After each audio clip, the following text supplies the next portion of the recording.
Je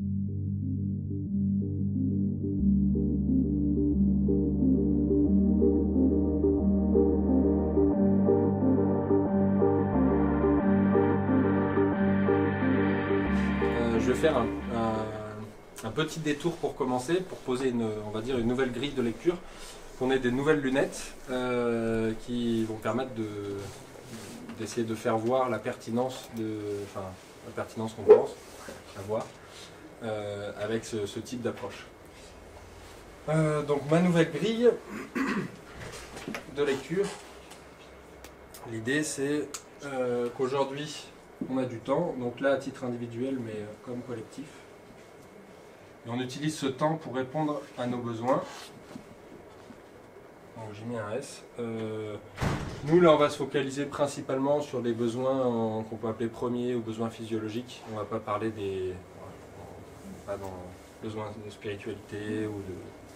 On reste vraiment ancré dans la terre, donc besoins physiologiques, si je ne mange pas je meurs, si en hiver quand il fait -5 je ne me chauffe pas je meurs au bout d'un moment, si j'ai pas de quoi m'isoler du froid, vraiment les besoins premiers qui maintiennent notre métabolisme. Donc aujourd'hui, pour répondre à nos besoins, on va utiliser du temps, et ce temps on va l'utiliser à travers un modèle qui nous permet de savoir ce qui est pertinent, qui est globalement partagé de plus en plus dans le monde, ça continue à croître, qui est l'économie. C'est ça l'économie. Donc c'est voilà, ce qui peut me rémunérer. Globalement, la majeure partie des gens passent leur temps à chercher de l'argent pour payer des gens qui vont répondre à leurs besoins. Donc ce que je veux dire, c'est que le temps que j'investis pour avoir de l'argent, je ne réponds pas directement à mes besoins. Je fais une activité qui est très spécialisée en général. Et du coup, je suis dans la nécessité d'avoir plein de personnes, d'autres, que je vais pouvoir rémunérer avec l'argent que moi j'ai eu par mon travail, par le temps que je donne, pour que eux développent on va dire les solutions pour répondre à mes besoins. Donc que ce soit, voilà, moi je suis consultant, je travaille avec la SNCF, et puis je vais pouvoir après payer des gens qui sont dans des supermarchés, puis les gens qui sont dans les milieux agricoles, qui ont produit la nourriture qui va dans le supermarché, etc. etc. Donc, ça vous le connaissez pas mal déjà, je ne vais pas trop m'étendre là-dessus. Donc ça me semble être une stratégie, l'argent qui pose plusieurs problèmes. L'argent, et on va dire l'économie de manière générale, c'est qu'il n'y a aucun lien avec quelque chose qui nous semble fondamental et qu'on oublie bien souvent, enfin en tout cas qu'on oublie complètement dans notre modèle, et c'est l'énergie. L'énergie ou l'environnement. Je préfère appeler ça l'énergie que l'environnement. Pour répondre à nos besoins, ce qu'on fait, c'est extraire de l'énergie de l'environnement. Globalement. Alors aujourd'hui, notre stratégie, c'est d'avoir un système très complexe qui passe avec des relations mondiales, où on échange de l'énergie finalement. Mais nous, ce qu'on paye avec de l'argent, c'est uniquement du temps et du capital. On ne fait que rémunérer ça. On ne prend pas du tout en compte, même quand j'utilise 1 litre de pétrole, je ne paye pas le pétrole en tant que soi, je paye du temps de travail qui a servi, enfin les gens qui ont extrait ce pétrole, qui l'ont transporté, etc. Et je rémunère le capital qui a été investi pour les infrastructures, etc. Donc ça fait quoi? Il me semble que ça fait des modèles qui sont complètement déconnectés. En fait, ce qui fait vraiment la réalité du monde, c'est pas des chiffres sur un ordinateur, c'est les plantes qu'il y a autour de nous, c'est ça on va dire, les services globaux écosystémiques qui nous maintiennent.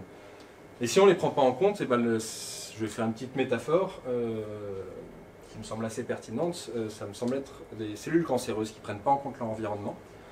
Dans un corps, si j'ai une cellule cancéreuse qui commence à se développer, donc qui va se multiplier, au bout d'un moment, elle est complètement hors sol de son environnement, c'est-à-dire que plus elle va continuer à se développer, donc elle va être en croissance exponentielle, et ben finalement elle va faire tomber petit à petit les services qui la maintiennent, c'est-à-dire qu'elle absorbe énormément d'énergie, énormément de glucides, et si elle ne prend pas en compte en fait, ce qui est capable de lui fournir son environnement, le corps dans lequel elle grandit, petit à petit elle va tuer les services qui lui permettent d'extraire cette énergie de l'environnement, et en tuant son hôte, elle va mourir. Elle ne meurt pas directement, elle meurt en tuant ce qui lui sert de vivre. Et ce qu'on est un peu en train de faire avec l'argent, c'est oublier ça en fait. On oublie notre corps. Et petit à petit, je pense qu'on s'oriente très fortement vers le fait de tuer finalement la plupart des services écosystémiques qui font qu'on arrive à se maintenir en vie si on continue de ne pas le prendre en compte. Donc moi, ce que je vous propose, c'est de commencer à prendre en compte ça. Et c'est ce que nous on fait. C'est-à-dire qu'on se base non plus sur est-ce que c'est pertinent au niveau économique ou pas de faire ce qu'on fait aujourd'hui, mais est-ce que c'est pertinent là pour extraire de l'énergie. Et extraire de l'énergie, c'est pas seulement, c'est pas faire n'importe quoi. Je veux dire, quand on utilise du pétrole, on pourrait très bien se dire, tiens, utiliser du pétrole, c'est génial. Non, parce que quand j'utilise du pétrole aujourd'hui, un Européen moyen, on a 400 esclaves énergétiques. Parce que ça veut dire que c'est comme si on vivait tous comme des pharaons. On a l'équivalent de 400 personnes comme moi, qui donnent leur énergie en permanence pour avoir tout ce qu'on a. Et ça, malheureusement, je pense qu'on reste dans un cadre, on va dire, cellules cancéreuses, quoi. On consomme beaucoup, beaucoup plus. D'ailleurs, on le sait, on passe en août tous les ans, et puis la date avance d'année en année. La quantité de ressources que la planète produit sur une année. Donc, je ne vais pas trop m'étendre là-dessus, parce que je pense que si vous êtes là, vous en savez déjà pas mal là-dessus, ou en tout cas, il y a vraiment énormément d'infos sur Internet, pour ceux qui veulent les chercher, ou dans des très bons livres. On pourra en discuter après la conférence, si vous avez envie de plus de détails. Donc nous, ce qui nous intéresse, on va dire que ici, petit à petit, c'est les approches stratégiques. Je vais juste marquer ça pour stratégique. Donc je vais utiliser mon temps pour extraire de l'énergie, pour répondre à mes besoins. Donc j'extrais de l'énergie de mon environnement, et puis quand je l'utilise, ben finalement ça me donne du temps. Je mange, je maintiens les fonctions vitales de mon organisme, qui me redonnent du temps que je peux réutiliser. Donc le grand absent que je n'ai pas encore dans mon schéma, c'est l'information. Alors je ne vais pas rentrer dans des théories de la thermodynamique, mais globalement, alors je vais appeler ça la connaissance, ce sera plus simple, et pas l'information. Connaissance. Je vais y mettre un S. Et puis je vais encadrer tout ça.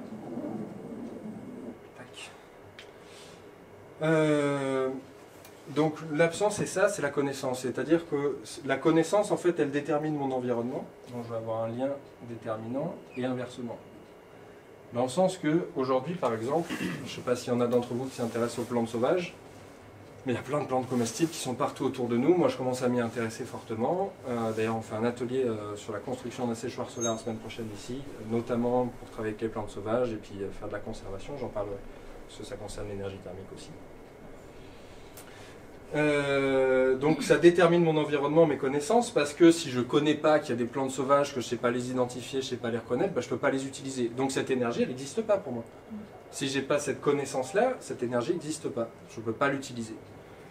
Et inversement, j'ai un lien déterminant dans l'autre sens, qui fait que mon environnement, suivant ce qui est disponible pour moi, va faire que je vais développer ou pas certains types de connaissances. Alors mon environnement, après on va pouvoir parler pas seulement d'énergie, mais d'environnement culturel, etc. Bon, on ne va pas s'étaler dans ces détails-là, enfin, aller dans ces détails-là. Donc tout ce grand cercle, on va dire, c'est ce que je sais qui existe. Ça, c'est ma grille de lecture. Tout ce qu'il y a en dehors, c'est ce que je ne sais pas encore. Ça ne veut pas dire que ça n'existe pas, mais c'est juste, c'est en dehors de mon champ de vision. Pourquoi je viens parler de ça et qu'est-ce qui me semble important avec cette nouvelle grille de lecture, c'est que le plus important pour nous, c'est ça. C'est-à-dire que ce qui est important dans ce schéma-là, c'est le temps que je peux utiliser à développer mes connaissances pour adapter mes stratégies à ce que je connais de mon environnement et le partager. Dans notre schéma-là, ce qui ressort, c'est que si j'ai envie d'avoir des stratégies qui sont, on va dire, compatibles avec les limites de l'environnement, si je n'ai pas envie d'être une cellule cancéreuse, mais petit à petit, en fait, d'être une cellule qui fait marcher le corps. Une cellule cancéreuse, elle tue l'organisme, mais en réalité, le nombre de cellules cancéreuses dans un organisme qui meurt, il est pas énorme. Il y a des milliards de cellules qui composent notre organisme, qui s'auto-organisent en différents niveaux de fonction, qui vont créer des organes, qui vont s'organiser entre eux pour maintenir le métabolisme. Donc il y a des cellules qui marchent très bien. Et pourquoi? Parce qu'elles prennent en compte leur environnement. Elles sont dans un équilibre dynamique. Elles sont en permanence en train de recevoir de l'information. Donc là, si on parle de connaissances, nous, quand on est humain et qu'on accumule de l'information dans nos têtes, mais on pourrait parler d'information de manière générale dans la nature. Donc elles accumulent de l'information qui leur permet d'adapter leur stratégie. Donc d'utiliser leur temps de manière adéquate en fonction de ce qu'elles connaissent de leur environnement. Et donc là, ici, ça c'est ce que nous, on essaie de faire, c'est-à-dire on essaie d'avoir une approche qui prend un maximum en compte. Donc on pourrait appeler ça les éthiques. En permaculture, on appelle ça l'éthique. Enfin, les éthiques. Donc nous, on est dans une éthique, comme je vous en parlais un petit peu, low-tech, donc basse technologie, donc, qui va avec la simplicité. On essaie de répondre le plus simplement possible. D'abord, ça sera plus clair avec les exemples sur l'énergie thermique. D'abord, on essaie de voir, ok, j'ai ce besoin-là de me nourrir, et bien finalement, peut-être que le plus simple, c'est d'aller chercher des plantes qui poussent toutes seules, qui n'ont pas besoin que je fasse de potager, qui n'ont pas besoin que je peux manger directement dans mon environnement. Donc, de passer par là avant de complexifier. C'est-à-dire pas se dire tout de suite, je vais faire un énorme potager parce que j'ai besoin. Non, qu'est-ce qu'il y a déjà de disponible dans mon environnement? Parce que je modifierai moins et je resterai vachement plus dans ces limites-là. Bon, on pourrait parler d'écologie, mais qui sont en lien avec les deux premières. On pourrait parler de petite échelle aussi. C'est-à-dire on essaie toujours au maximum de faire les choses à petite échelle avant de passer l'échelon supérieur. Parce qu'un échelon supérieur, c'est un échelon de complexité. Et la complexité, c'est vachement plus difficile. Non, c'était un big up, c'était pas une Donc, voilà, ça c'est un petit peu le cadre éthique qui détermine nos approches stratégiques que nous on utilise au Mobilab. Ça ne veut pas dire que tout le monde va les trouver pertinentes, etc. C'est on va dire le cadre dans lequel nous on se place pour déterminer quelles vont être les stratégies qu'on va utiliser. Donc ça c'est pour ma grille de lecture de base. J'ai plusieurs exemples après pour vous expliquer que nous aussi on est en transition. Par exemple, on utilise un camion. Et dans le camion, on met de l'essence. Et puis la mécanique, je ne peux pas la faire moi tout seul. Et puis fabriquer les pièces et tout le système qui dépend de ça, les routes sur lesquelles je roule, etc. Donc on est en permanence dans une balance, mais on essaie de tendre au maximum vers des approches stratégiques comme ça, qui répondent à notre éthique. Et la transition est longue, il faut la planifier. Donc on a toute cette période qui est très intéressante, et c'est pour ça qu'on fait de la recherche et de l'expérimentation. Donc on ne sait pas exactement où on va, par contre on est sûr qu'il faut y aller. On est sûr que si on ne fait pas ça, les cellules cancéreuses, elles continuent à se multiplier, et la suite de l'histoire, vous la connaissez.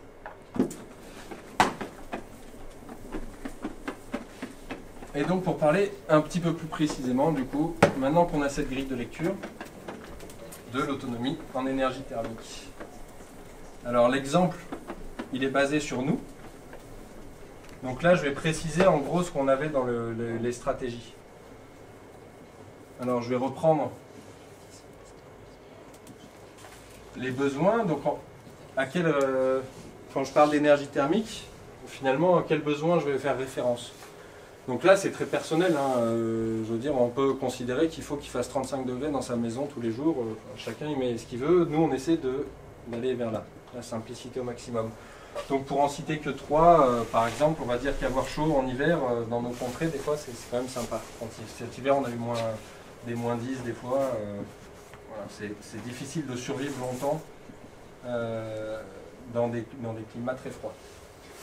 Et puis on va pouvoir mettre aussi là-dedans quelque chose qui est peut-être moins évident avec l'énergie thermique, mais qui est pourtant permanent, c'est un besoin qui est se nourrir de manière générale, qu'on pourrait diviser finalement. Nourrir, ça prend 2 R, vous m'arrêtez qui pourrait être divisé en cuire sa nourriture, en cuire, en conserver. Donc conserver, on peut penser à faire ses conserves, donc il faut qu'on stérilise, mais on peut aussi penser à faire un séchoir solaire, ce qu'on va faire la semaine prochaine, pour conserver sa nourriture, etc. Parce que dans nos besoins, nous, on a supprimé le frigo, alors pour X raisons, ça consomme beaucoup trop d'énergie, et puis ça ne sert pas à grand chose en fait quand on réfléchit en amont. Là, simplicité, comment on pourrait conserver de la nourriture? Eh ben, on réfléchit avant d'arriver au frigo, qui est une solution complexe que je ne peux pas fabriquer moi.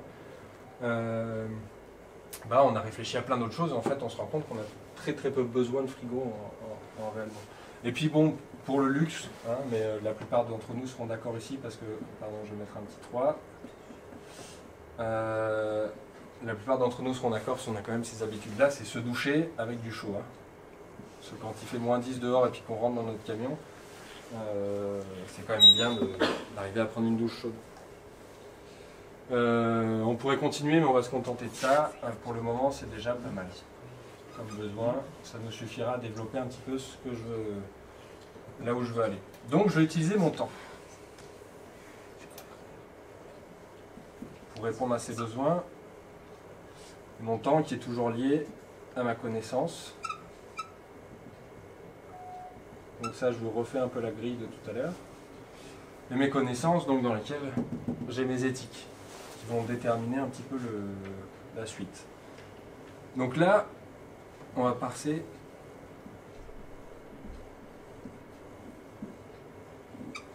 à l'étape qui nous intéresse un petit peu plus. On va passer à l'étape d'observation. Donc tout ce que je fais là, on peut le retrouver aussi dans des approches comme par exemple la permaculture, pour ceux qui connaissent. Finalement, c'est un petit peu comme faire du design en permaculture qu'on applique là à un sujet spécifique. D'ailleurs, je vous invite à regarder. Alors, il y a une affiche. Alors, les horaires ne sont pas bonnes. Il faudra regarder sur notre site internet. Romain les a changés, donc c'est parfait. Il y a une affiche devant. On fait le même type de conférence, mais sur l'approche globale qu'on a. Donc, pas spécifiée sur l'énergie thermique, mais sur toute la conception du projet. Donc, dans lequel on prend l'humain, les modèles, on va dire, rémunérateurs, etc. Donc, pour faire le lien avec la permaculture et le design, ici, on se focalise du coup sur l'énergie thermique. Donc en thermique, dans mes ressources, si j'observe mon contexte, donc nous on est itinérant, il faut se rappeler, là je vous parle de notre contexte à nous, c'est notre retour d'expérience. Donc on est itinérant, ce qui déjà va réduire pas mal les possibles. Donc qu'est-ce que je vais avoir en ressources pour faire de l'énergie thermique, que moi je connais, hein, c'est toujours ça. Et ben il me semble qu'une ressource qui est directe, c'est le soleil. Ah, le soleil, quand il y a du soleil, je mets au soleil, je chauffe. Donc, je vais avoir le soleil ici, et ça c'est une énergie alors directe. Pourquoi directe? Parce que j'ai pas besoin de la transformer. Elle m'arrive directement sous forme d'énergie thermique. Pas que, mais il y a de l'énergie thermique. Et puis une autre que nous va bien nous intéresser, mais qui est indirecte, c'est la biomasse. Parce que de la biomasse, comme globalement partout où on va, il y en a. Vu qu'on ne va pas dans les villes. On ne peut pas trop couper les platanes dans les villes, mais on va ramasser le bois en dessous, parce que tout est aseptisé. Mais nous, on va dans les campagnes ou quoi, on a de la biomasse quand même relativement facilement accessible. Pourquoi indirect? Parce que quand je me colle à un arbre, ça ne me chauffe pas. Il faut que je la transforme. Donc là, déjà, j'ai besoin de la transformer, ce qui va faire qu'au niveau de... Ici, je suis déjà à un stade, on va dire, un petit peu plus compliqué. Donc nous, on va s'intéresser déjà principalement au soleil. Donc là, je vais avoir mon premier échelon. Mon observation du contexte. Qu'est-ce qui va nous intéresser? Il y en a plein d'autres, des énergies thermiques, mais pour le moment, on a choisi de ne pas les explorer. Donc sans rentrer dans la phase de transformation, en rentrant directement avec le soleil, le premier point pour capter l'énergie thermique du soleil, c'est l'habitat. Et donc dans l'habitat, nous on a fait et on continue à développer en expérimentation des choses qu'on n'a pas faites, on est dans les phases de recherche. Là je vous partage un petit peu à la fois ce qu'on a déjà fait, à la fois de la prospective sur nos prochaines expérimentations. On s'inspire dans nos recherches de tout ce qui se fait autour des habitats bioclimatiques. Donc l'habitat de manière générale c'est assez intéressant parce que ça va nous permettre d'avoir chaud, on va pouvoir chauffer un espace. Ça va nous permettre de pouvoir cuire de la nourriture, de stocker de la nourriture, de la conserver. Donc ça répond à ce deuxième loin. Et puis on peut aussi mettre une douche, on peut se doucher. Donc vous voyez qu'on fait toujours le lien avec l'ensemble des besoins auxquels ça répond. Et puis dans la conception globale, donc si on sort du cadre énergie thermique, ça répond à encore bien plus de besoins. Donc l'habitat c'est la brique fondamentale, c'est pourquoi on a commencé par là à construire notre camion. Donc l'habitat bioclimatique, qu'est-ce que ça veut dire? Pour faire très très simple, ça veut dire optimiser son habitat en fonction des énergies directement disponibles dans la nature, qui arrivent directement dans notre habitat, tout simplement. En hiver, globalement, on a envie que notre habitat soit plus chaud dans nos contrées que l'extérieur. Donc on va essayer de laisser pénétrer directement via les fenêtres. Donc là on va avoir une fenêtre. Ça c'est le mur. On va essayer de laisser pénétrer directement la chaleur du soleil à l'intérieur pour que ça chauffe l'habitat. Donc ça c'est directement dans la conception du camion. Donc nous on a fait des rideaux isolants avec de la couverture de survie et puis des tissus de récup. Donc on les ferme et puis on les scratch sur les faces nord. Et puis la journée on essaie de les ouvrir au maximum sur les faces sud pour que le soleil pénètre dans le camion. C'est aussi simple que ça. J'ai envie de dire, mais ça fait déjà, ça chauffe déjà pas mal. Et puis en été, à l'inverse, on n'a pas envie d'avoir trop chaud.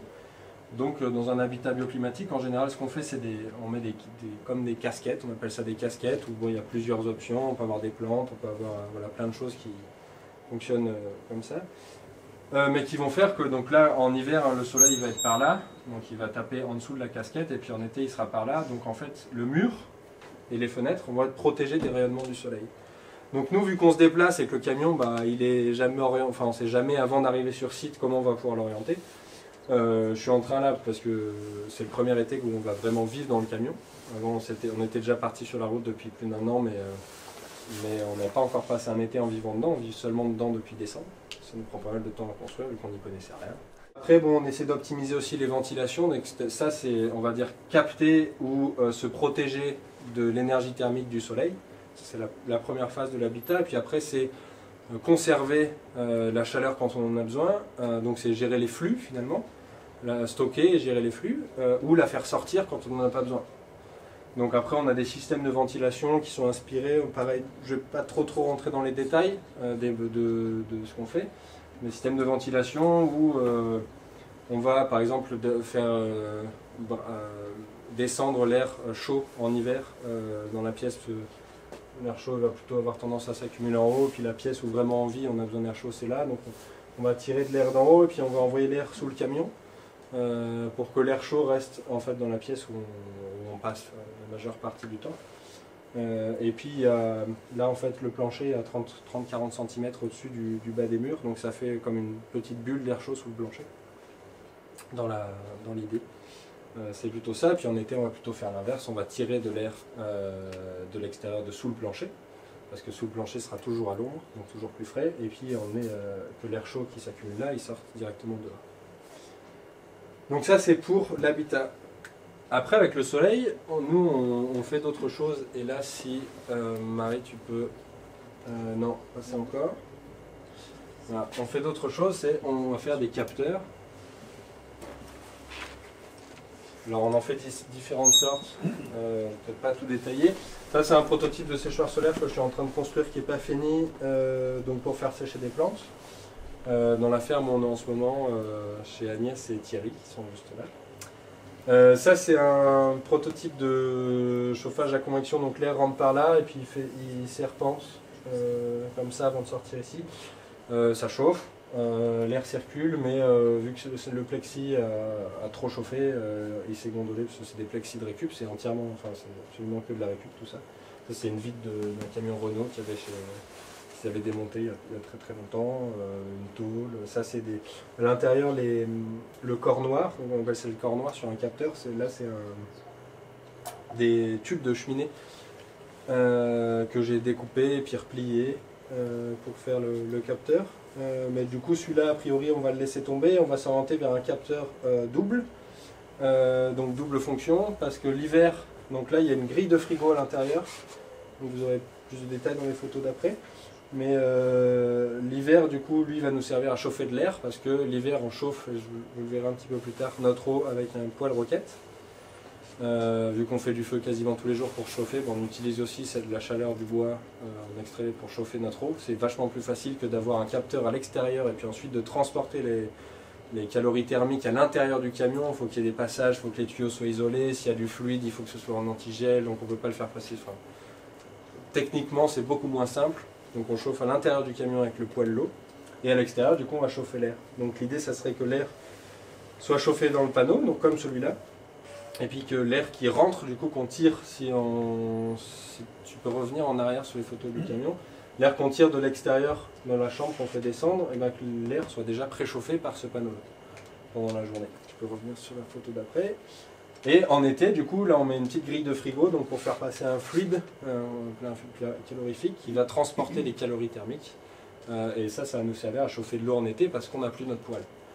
Et donc pour avoir, c'est le principe des douches solaires, donc ça c'est encore que de la récup. C'est un plexi qu'on a récupéré sur une exposition à Saint-Étienne où Simon était passé aussi l'année dernière. La grille de frigo, on l'a récupéré dans une déchetterie avec Thierry aussi l'année dernière. Le liège, ça vient d'une partie de construction. Les morceaux de bois, ça vient d'Aurec-sur-Loire, de panneaux. Donc on construit au fur et à mesure avec les gens qui passent.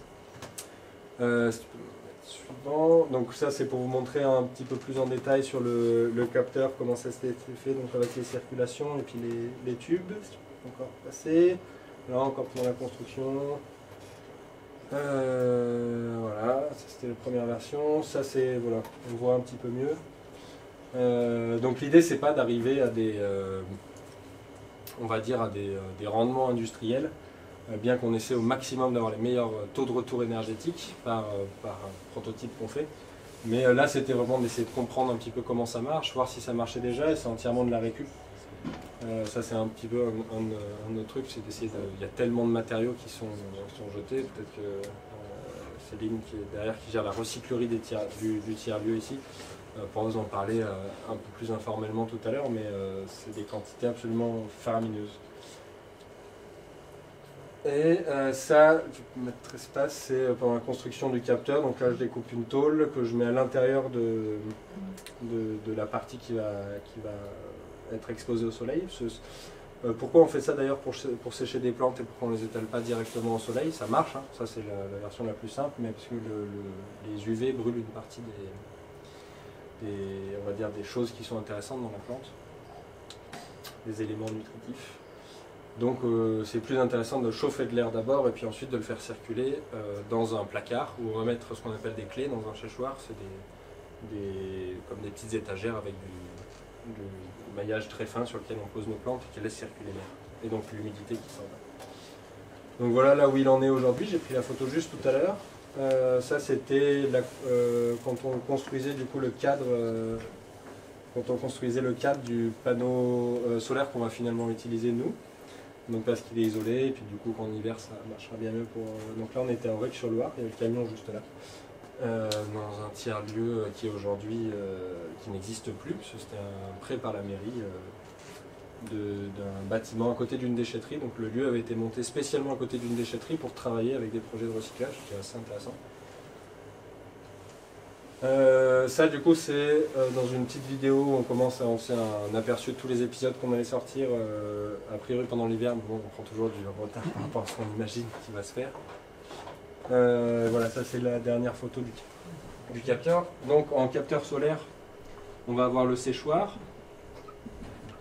Le séchoir qui du coup va plutôt servir à ça et aussi à se chauffer.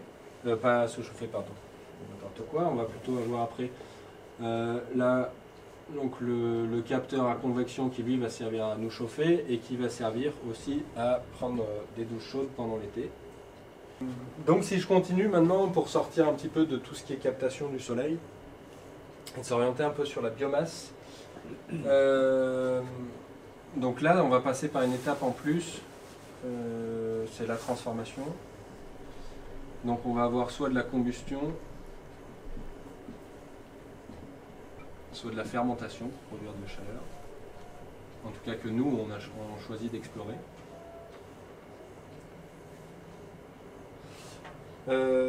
Donc au niveau fermentation, alors on part plutôt sur alors, il y a une photo mais tu peux passer voir.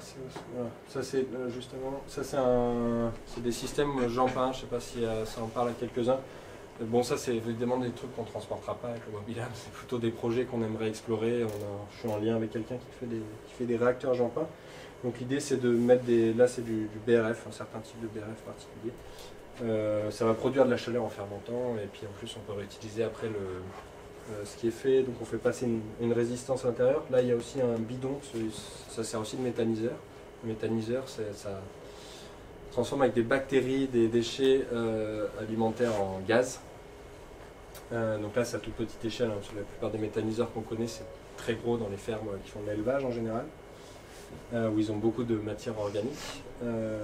Et donc après on peut l'utiliser comme gaz pour cuire ses aliments, ou dans les très grosses unités c'est pour faire tourner des turbines pour produire de l'électricité. Et là du coup ça peut chauffer une maison, un réacteur comme ça pendant plusieurs... c'est assez long le temps que la matière va produire de la chaleur, pour chauffer une maison pendant plusieurs mois en hiver. Nous on aimerait bien explorer ça mais pas directement pour nous, plutôt pour un lieu dans lequel on est pendant un hiver. Donc on va passer assez vite sur la suivante. Et ça c'est du coup le méthaniseur. Alors pourquoi on s'intéresse nous au méthaniseur? Et ben parce que pendant l'hiver, on cuit et on essaie principalement de cuire nos aliments avec notre poêle. Donc il y aura des photos du poêle juste après. Et pendant l'été, vu qu'on n'a pas envie de produire de la chaleur inutilement, parce que le poêle est quand même optimisé pour avoir chaud, et ben on réfléchit à des solutions pour produire du gaz qui nous permettent de concentrer l'énergie thermique uniquement pour cuire nos aliments et que l'énergie thermique ne se disperse pas pour chauffer l'air ambiant quand il fait déjà 30 et quelques degrés à l'extérieur. J'ai pas parlé tiens des fours solaires, j'ai oublié de le mettre. Donc, dans les capteurs, on pourrait parler en été aussi des fours solaires. Et j'ai pas mis de photo, tiens, je le mettrai pour la prochaine fois. Donc on est aussi très intéressé par les fours solaires pour cuire notre nourriture en été. Ce qui marche pas mal, alors il faut anticiper, ça prend plus de temps, etc. Mais ça marche déjà bien dans plein de pays et c'est relativement accessible en termes de technologie. Le méthaniseur, c'est déjà un petit peu plus compliqué, parce qu'il faut faire des installations qui sont quand même relativement propres. C'est aussi un méthaniseur, pour un chiffre qui donne un petit peu une idée du problème. Si un méthaniseur a plus de 3% de fuite, son bilan énergétique est désastreux au regard de le méthane, c'est un gaz qui est 22 fois, si quelqu'un a un chiffre précis peut m'arrêter, mais il me semble que c'est 22 fois plus nocif pour l'effet de serre, 22 fois plus puissant que le CO2. Donc 3% de fuite là-dessus, voilà, il faut faire quand même des installations qui sont un petit peu correctes si on veut si on veut rester dans notre éthique ici. Donc ça c'est un prototype de méthaniseur qui est très très simple à faire. Alors le problème c'est que du coup on ne gère pas la quantité directe de gaz qu'on va produire en fonction de nos besoins. Il n'y a pas de cuve de stockage, la cuve de stockage elle se fait au-dessus, donc ça c'est un bidon qui est enfoncé dans un autre qui va coulisser au fur et à mesure que le gaz va être produit. Donc si tu vas sur la photo d'après, il y a les matières fermenticides qui sont mises là-dedans et puis ce bidon qui est enfilé autour, donc c'est parce qu'il y a du liquide, dans un méthaniseur il y a du liquide, le bain dans lequel vont baigner les bactéries. Donc c'est le liquide qui va faire l'étanchéité à l'air et c'est ce bidon là au fur et à mesure que le gaz va se produire qui va monter et qui va faire notre cuve. Le seul problème c'est que si j'utilise pas le gaz ou si ça en produit trop par rapport à mes besoins, et ben la cuve elle va continuer à monter jusqu'au moment où elle va sortir du bidon. Donc ou ça va commencer à monter en pression. Donc voilà, si on fait des installations comme ça, il faut être sûr d'utiliser ce qu'on fait.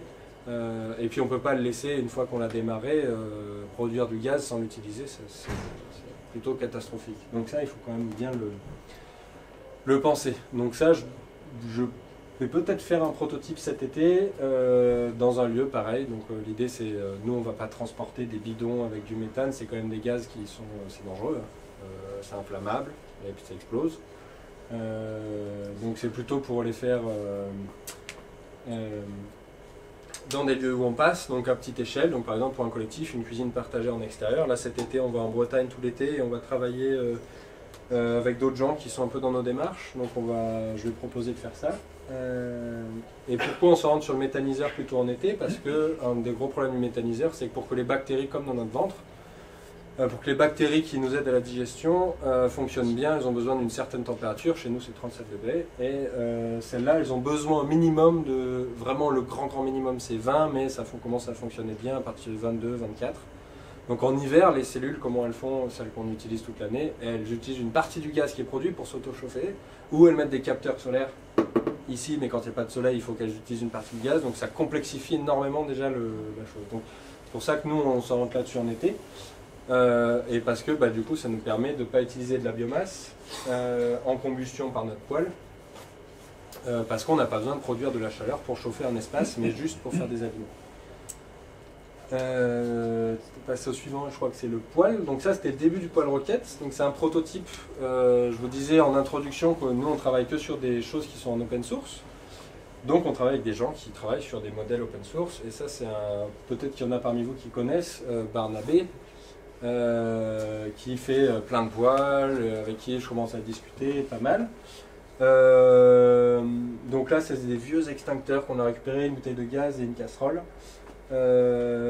Donc vu qu'on l'a fait à la base, c'était l'idée de faire ça relativement rapidement à partir de ce qu'on avait sous la main.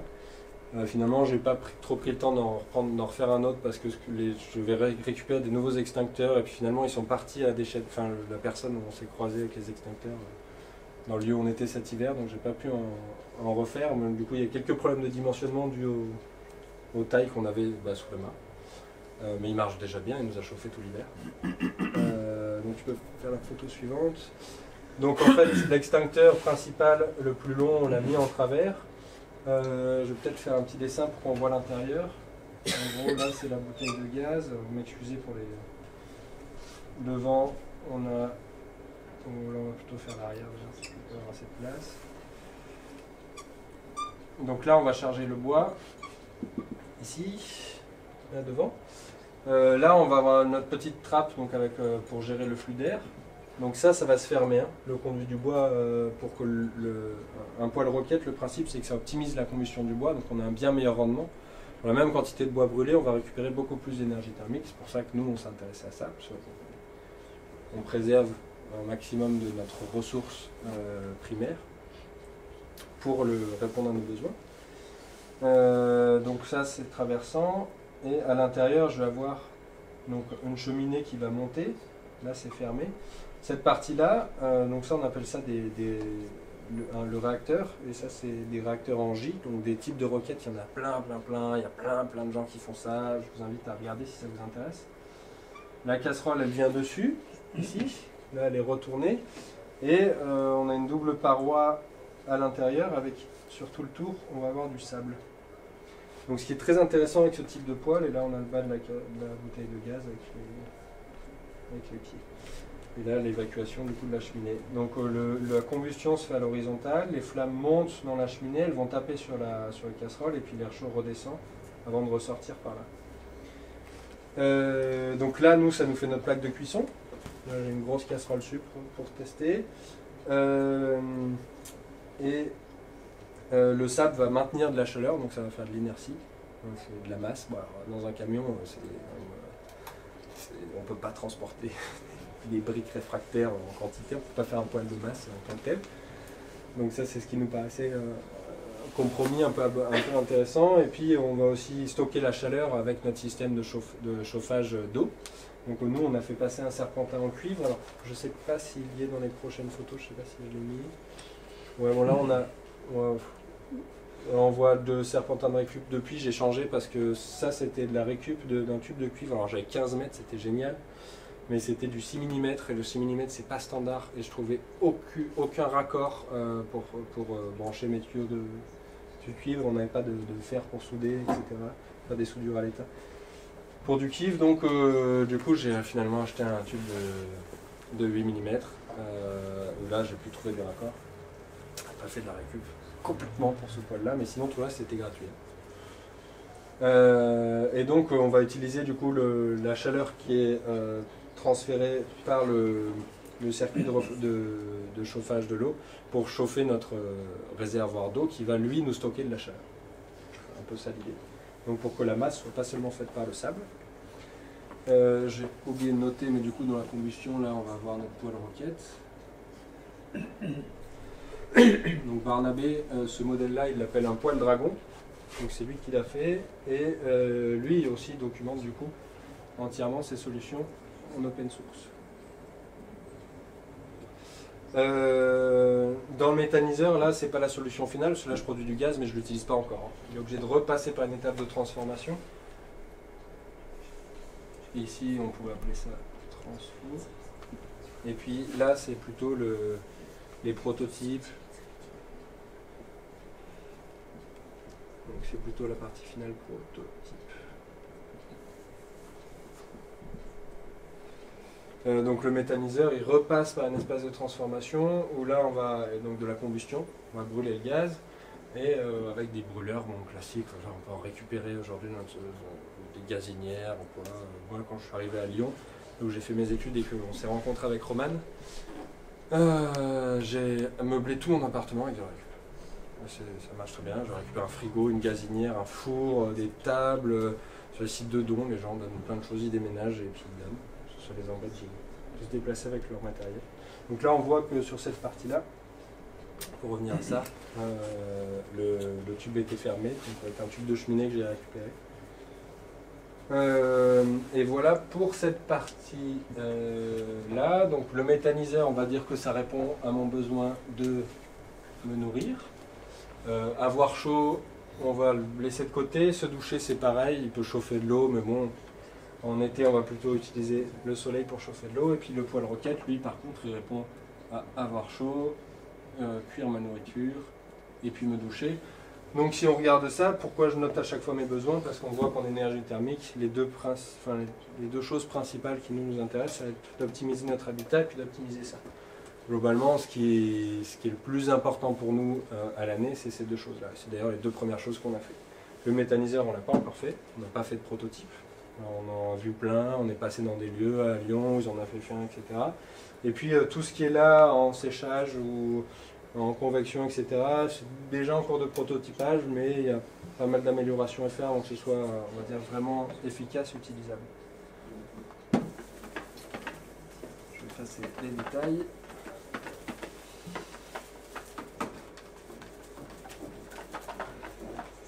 Donc quand on en arrive là, au prototype, il y a quelque chose qu'il faut toujours qu'on reprenne en compte. On va dire, c'est re-questionner notre contexte. Et savoir si ça répond bien à nos besoins. Donc re-questionner le contexte, c'est re-questionner les ressources qu'on utilise. Dès qu'on passe par des étapes où on n'utilise pas directement l'énergie telle qu'elle est, c'est-à-dire que je vais construire mon habitat, etc. Donc ça c'est on va dire la phase de questionnement. Est-ce que ça répond bien à mes besoins, premièrement? Et puis est-ce que c'est bien, enfin c'est pas... Premièrement, c'est pas hiérarchique, hein, c'est les deux en même temps. Et est-ce que c'est toujours en lien avec les ressources que j'ai dans mon environnement? Donc si je fais un poêle roquette, est-ce que je vais rajouter, là j'ai mis que les ressources primaires pour produire de l'énergie, mais là je pourrais rajouter du coup pour le poêle roquette. Le lien, bah tiens, est-ce que les bouteilles de gaz, c'est pertinent que je récupère des bouteilles de gaz? Est-ce que quand j'utilise des bouteilles de gaz, j'ai besoin de quel outil pour le faire? Donc là, le type de poêle que nous on utilise, par exemple, on ne fait pas de soudure. Avec le principe du sable, en fait, ça fait de l'étanchéité à l'air. Donc il n'y a pas de soudure. Donc j'ai besoin de beaucoup moins de compétences, de beaucoup moins de temps. C'est beaucoup plus facilement accessible et transmissible. C'est d'ailleurs pour ça que ce poêle-là de Barnabé marche très bien. Parce que y a plein de gens qui ont ni un poste à souder, ni les compétences pour souder, mais qui par contre utilisaient une scie sauteuse avec une lame pour découper du métal. Alors, on en passe quelques-unes des lames. Hein. Un paquet qui casse quand même, mais acheter des lames, c'est quand même bien moins énergétiquement bien plus pertinent que faire de la soudure, d'avoir un poste à souder, etc. Donc je vais re-questionner ça, et puis je vais re-questionner, est-ce que ça répond toujours à mes besoins? Est-ce qu'entre temps mes besoins n'ont pas changé? Est-ce que par exemple j'ai plus besoin de me doucher? Parce que je considère que se doucher c'est superflu. Alors chacun se fait son avis, chacun a ses propres besoins, c'est là où... Moi, ce qui m'intéresse de vous transmettre à travers ça, c'est pas que tout le monde se mette à faire exactement comme nous, mais de percevoir l'approche qui nous permet de répondre à nos besoins directement. Et plus je vais répondre à mes besoins directement, si j'en reviens au lien avec ce que je faisais au début, moins je vais avoir besoin d'argent pour payer d'autres gens qui vont répondre aux besoins auxquels je ne réponds pas. Et plus je vais être en lien directement, parce que quand je fais ça, l'énergie, je sais ce qu'elle vaut. Quand je vais couper mon bois pour le mettre dans le poêle roquette que j'ai construit pour me chauffer l'hiver, je me rends compte de ce que ça vaut. Alors que quand j'appuie sur ON, sur le radiateur électrique qui utilise la centrale nucléaire qui a pas très loin, c'est pas palpable l'énergie que je consomme. J'appuie sur un interrupteur et puis ça part. Nous, là, par exemple, je ne parle pas d'énergie électrique, parce que l'énergie électrique, c'est un problème particulier, mais on a un petit panneau solaire. Avec des batteries, je peux vous dire que quand on gère soi-même toutes ces consommations et qu'on n'est pas branché sur le réseau, on y fait sacrément attention à l'électricité. Ça devient, on se rend compte on se remet en lien avec notre environnement quand on passe pas par de l'argent. Si je vais au supermarché, c'est facile, je peux acheter plein de choses. J'ai aucun lien, j'ai aucune connexion avec l'environnement réel. Par contre, si je veux manger des trucs que j'ai cueillis moi, que j'ai transformés moi, etc., là, je vais comprendre ce que ça vaut. Si j'en reviens encore une fois à mon premier schéma, ce qui nous semble le plus important pour nous, là-dedans, du coup, c'est de partager cette connaissance-là. Voilà, si on a envie d'engager cette transition et de passer des échelles, il faut qu'on soit beaucoup plus comme Barnabé, à faire nos plans, à les partager, à les diffuser, à documenter ce qu'on fait, à expérimenter. C'est pas seulement emmagasiner plein de savoirs, etc. Mais aussi à voir, bah tiens, qu'est-ce qui marche? Est-ce qu'aujourd'hui, ce truc-là que j'ai vu quelque part, le réacteur Jampin, est-ce que je peux réellement l'utiliser pour chauffer ma maison? Et on se rend compte qu'entre toutes les théories qu'on voit, etc., puis la pratique qu'on a, il y a un écart. On a souvent l'impression de... Moi, avant de faire quelque chose, je me dis toujours, ah bah ça c'est bon, je sais, puis je me mets à le faire, et puis à me dire, oh, putain, il y a 20 questions que j'avais pas du tout, elles n'étaient pas, si je reviens à mon premier schéma, elles n'étaient même pas dans ma sphère de connaissances. Je ne savais même pas que ces questions-là existaient. Donc en expérimentant et en prototypant des choses pour répondre à mes besoins, petit à petit, je vais augmenter ma connaissance. Et pour que... Voilà, on ne parle pas de modèle autarcique. Nous, quand on parle d'autonomie, on fait une enquête d'autonomie. Enfin, l'autonomie, pour nous, c'est un sens de base collectif. C'est-à-dire que quoi qu'il en soit, je ne répondrai pas à mes besoins tout seul. Et quoi qu'il en soit, je n'ai même pas envie de répondre à mes besoins tout seul. Ça ne m'intéresse pas d'être tout seul, sinon on ne serait pas là. Et donc, nous, ce qui va nous intéresser, c'est de partager ça. C'est ce qu'on fait là ce soir. C'est ce qu'on fait là tout le temps. On essaie de le faire au maximum de manière libre. C'est-à-dire qu'on partage. Et puis ensuite, si vous aussi vous avez envie de partager, bah, vous pouvez le faire, on force personne. On vous invite du coup au maximum à expérimenter, enfin faire de la recherche, expérimenter et puis transmettre vos connaissances. Donc nous on est ouvert à plein de types d'échanges. On peut s'échanger du temps en échangeant des compétences. Bah, là par exemple, je vais passer sur ça. Grâce à quelqu'un qui m'a appris à coder, donc, tiens, je suis en train de parler de ça, donc c'est pas parfait, qui m'a appris à coder en me donnant du temps. Donc nous on passe pas mal de temps à organiser avec d'autres dans la partie faire réseau, qui est ici, à essayer d'organiser des rencontres, etc. Et ça nous prend bien sûr du temps bénévolement, on fait tout ce qu'on fait bénévolement. Et puis en échange, ça lui paraissait intéressant ce qu'on faisait. Il m'a dit, bah tiens, si vous avez besoin de coder, etc., parce qu'on s'était fait pirater notre site internet, je vais t'apprendre les bases. Et puis c'est comme ça que c'est parti. Et donc là, je suis en train de coder, le site, parce que quelqu'un a bien voulu me transmettre de la compétence librement. Alors bon, petit à petit, nous, on essaie de se détacher au maximum du numérique, en se posant des questions sur quel est notre... toujours en se référant à ça, hein, quel est en gros l'équilibre, et on ne sait pas, on n'a pas de réponse absolue, hein, mais quel est l'équilibre qu'on a entre ce qu'on transmet sur le numérique et l'impact que le numérique a. On sait que petit à petit le numérique c'est énorme, parce que ça consomme là tous les appareils. Un ordinateur, si je change un ordinateur, c'est quasiment l'équivalent d'un an d'émissions carbone d'une personne qui mange, dort, a un habitat, etc. Donc si juste un ordinateur, quoi. Quand je change un ordinateur, je grille une année d'équivalence pour répondre à mes besoins physiologiques. Donc on le questionne, on n'a pas de réponse absolue, on espère que voilà, transmettre cette connaissance c'est important. C'est pareil, je peux reprendre l'exemple avec le camion. Pourquoi on a choisi de se déplacer dans un camion avec du pétrole? Parce qu'aujourd'hui ça, il est hyper réduit pour nous. On a grandi dans une société, on a été à l'école, assis sur une chaise toute la journée à faire des additions et puis à apprendre à écrire français. Je ne dis pas que c'est pas bien, je dis simplement qu'il y a énormément de compétences qu'on n'a pas. Et dans un contexte où l'énergie va de manière décroissante arriver, celle qu'on utilise pour répondre à nos besoins en passant par l'argent, c'est-à-dire principalement les énergies fossiles. Aujourd'hui dans le monde, je crois que c'est 81% de toute l'énergie qu'on consomme qui est des énergies fossiles, entre charbon, pétrole et gaz. Donc l'électricité, même en France, hein, l'électricité c'est une part infime de l'énergie totale qu'on consomme, hein, si on parle d'énergie primaire. Donc quand on dit on est tout nucléaire, tout va bien, c'est pas vraiment... donc voilà, on questionne vraiment ça. Donc nous, on avait besoin d'aller avec le camion chercher de la connaissance, aller rencontrer des gens, se déplacer. Donc on a décidé voilà, de quand même utiliser un peu ce qu'on n'a pas envie, du pétrole et les routes, tout ça, parce que on considère, donc ça c'est chacun de faire ses propres arbitrages en fonction de sa situation, on considère que notre besoin en connaissance et le fait d'aller partager ses connaissances est plus important que le peu qu'on va consommer. Mais vu que ça ne nous plaît pas, on a diminué énormément. C'est-à-dire que même si aujourd'hui on a un camion qui consomme bien plus que la voiture que j'avais avant, on consomme à l'année bien moins de pétrole. Donc j'ai pas encore fait des calculs précis, mais j'en suis sûr. C'est-à-dire que je fais bien moins de kilomètres. On a un véhicule pour deux. Avant, moi j'avais une voiture personnelle, je faisais des allers-retours. Puis quand on a une voiture, c'est simple. Hein. Non mais c'est vrai, j'ai envie d'aller acheter quelque chose, et il me manque une baguette de pain, je prends ma voiture. Si j'habite un peu loin, moi j'habite en montagne, j'ai grandi pas mal de temps en montagne, même à Marseille, mais dans une colline paumée où il n'y avait aucun transport en commun. J'avais besoin de quelque chose, je prenais ma voiture. Aujourd'hui, j'ai pas de voiture. Le camion, si je reviens tout en haut du site, le camion, lui, on le bouge que d'un lieu à un autre. Après, il ne bouge pas. On se transporte toujours en vélo.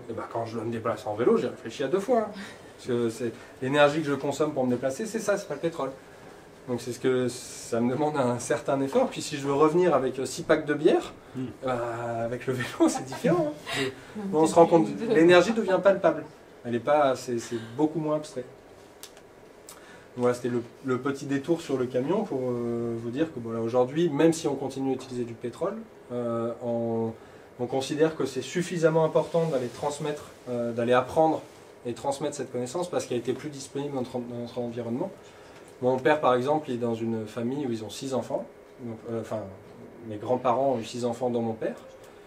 Mes grands-parents étaient fermiers, en montagne, donc dans des milieux qui sont très très peu connus, on va dire, d'industrialisation, enfin relativement tard par rapport au reste de la société en Haute-Savoie. Bien qu'aujourd'hui c'est complètement, parce que le tourisme est arrivé, et puis alors avec le ski c'était une manne financière, la poule aux œufs d'or pendant un moment, donc tout le monde a quitté, on va dire, l'aspect ferme et autonomie. Mes grands-parents savaient faire leur viande, ils avaient plein d'animaux, ils faisaient leur fromage, ils faisaient leurs légumes, ils construisaient leur maison, ils savaient tout faire. Ma grand-mère faisait ses médicaments, elle faisait de l'arnica, elle faisait de...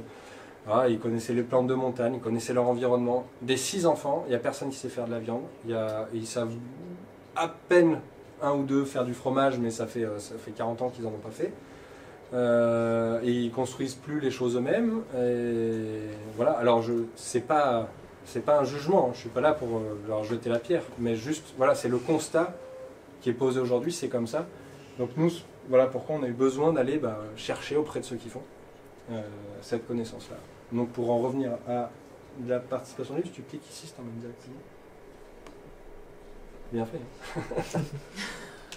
Non, c'est des détails, mais rien que faire ça, ça prend des heures. Quand on ne sait pas, c'est toujours pareil.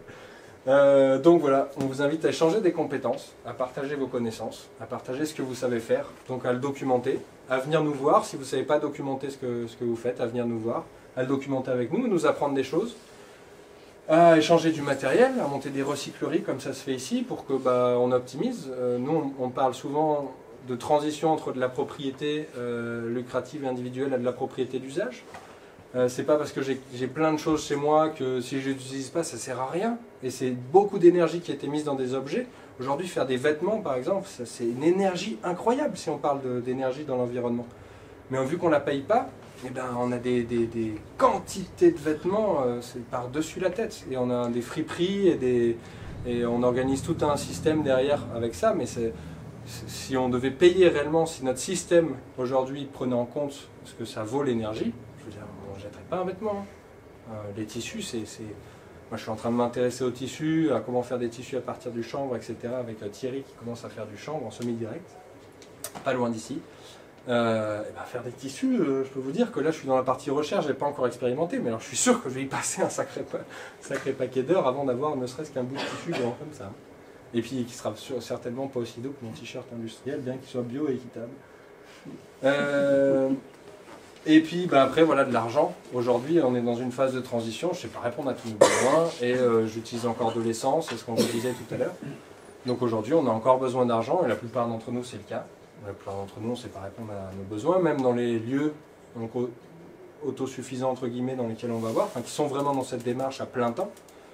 On était dans le réseau Longomaille par exemple cet hiver, donc c'est des gens qui vivent sans salariat, dans des coopératives agricoles. Là il y a plein de choses qui sont mises en place. Ils ont énormément de connaissances et de compétences, mais par contre il n'y a pas le passage à l'échelle qui fait qu'ils répondent à tous leurs besoins.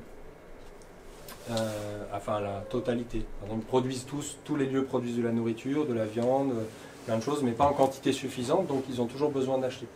Donc aujourd'hui, le moins possible on essaie de passer par de l'argent, mais on en a encore besoin. Donc on vous invite, vous, et si vous pouvez retenir une chose, ce serait celle-là, on vous invite, vous, à essayer de petit à petit prendre en compte l'énergie, de réfléchir à quelles sont les éthiques que vous avez envie de mettre en place, quels sont vos besoins, partir de là, c'est essentiel. On passe beaucoup de temps à travailler, des fois, sans même savoir à quoi va nous servir l'argent qu'on a. Quand j'ai la première fois expliqué à mon grand-père, c'est peut-être la dernière anecdote que je vais avoir, que je vais expliquer ce qu'on fait. et qui m'a dit bah, tu sors de tes études, tu vas faire quoi? Bah je vais construire un camion et puis il m'a regardé, il m'a dit pourquoi tu fais ça? Bah, je vais pas travailler. Alors ça l'a il y a eu un écart de compréhension. Et encore une fois, c'est pas un jugement, hein, c'est voilà, on a grandi dans des mondes qui font qu'on s'est posé des questions différentes. Et il avait jamais envisagé dans sa vie, jamais, et il me l'a dit après, on a eu une longue discussion, c'était très très intéressant, le fait de commencer par se poser la question de quoi il avait besoin avant d'aller travailler. Mais voilà, c'est assez fondamental. Donc je vous invite à partager votre temps, voilà, quand vous avez des disponibilités de matériel, à les diffuser, à aller chercher vous aussi du matériel là où il y en a. Si aujourd'hui par exemple vous êtes dans un moment de votre vie où vous avez un travail salarié, moi j'ai travaillé en saison pendant mes études, je donnais des cours de ski. Ça fait 2 ans aujourd'hui que je fais plus ça, donc la quantité d'argent qu'on a, ça va plutôt descendant pour le moment. De toute façon on a envie que ça aille descendant. Mais à cette époque-là, du coup, j'ai financé, j'avais un compte sur Ulule, pour ceux qui connaissent, sur KissKissBankBank, sur Kickstarter, sur tous les sites de crowdfunding, et je donnais des sous à plein de projets qui me semblaient être là-dedans. C'est-à-dire, je me rendais compte que j'avais besoin qu'on développe notre connaissance collective pour répondre à nos besoins. Moi, je n'avais pas forcément le temps pour le faire. Et par contre, je me disais, il y a des gens qui le font aujourd'hui, ça me paraît essentiel qu'on soit de plus en plus nombreux à le faire, parce qu'au vu de l'urgence, on va dire, en termes médicaux, je n'arrive pas à me souvenir, mais si je reprends ma métaphore du cancer, vu de l'urgence qu'il y a à traiter nos problèmes, parce que vraiment je pense que c'est très très urgent. Et voilà ce qu'on essaie de faire, voilà ce qu'on partage, et voilà ce qu'on vous invite à faire vous aussi. Et je vous propose qu'on passe à la partie de questions, si ça vous va. Vous avez été très sage, en tout cas je vous remercie de votre écoute. Merci.